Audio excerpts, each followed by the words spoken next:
emergency landing. This Airbus A320 JetBlue coming in now with 146 people on board. That's 140 passengers. LAX, the one they want to use for emergency landings if they can.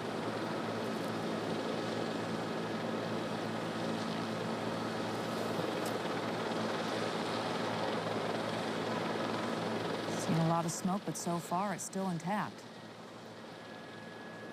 The landing gear. He's now slowing down as best he can.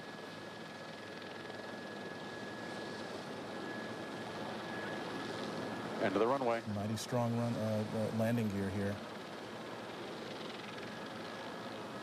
That's the tires burning out there. All right. Best of all possible scenarios, it did not collapse.